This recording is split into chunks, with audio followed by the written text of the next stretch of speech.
रावेर तालुक्यातील गोलवाडे गावात घराजवळ बांधलेली बकरी बिबट्याने फस्त केली असून यामुळे गावकऱ्यांमध्ये भीतीचे वातावरण निर्माण झाले आहे। वन विभागाची टीम घटनास्थळी दाखल झाली असून नागरिकांना सतर्क राहण्याच्या सूचना देण्यात आल्या आहेत।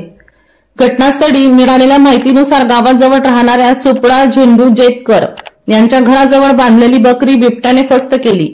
गावात बिबट्याच्या वाढत्या वावरामुळे नागरिकांमध्ये भीतीचे वातावरण असून गावकऱ्यांनी वन विभागाकडे तातडीने उपाययोजना करण्याची मागणी केली आहे। वनपाल रवींद्र सोनवणे यांना माहिती मिळताच ते घटनास्थळी दाखल झाले व बिबट्याचे मार्ग घेतले। त्यांनी ग्रामस्थांना सावध राहण्याचे आणि रात्री एकटे शेतात न जाण्याचे आवाहन केले आहे।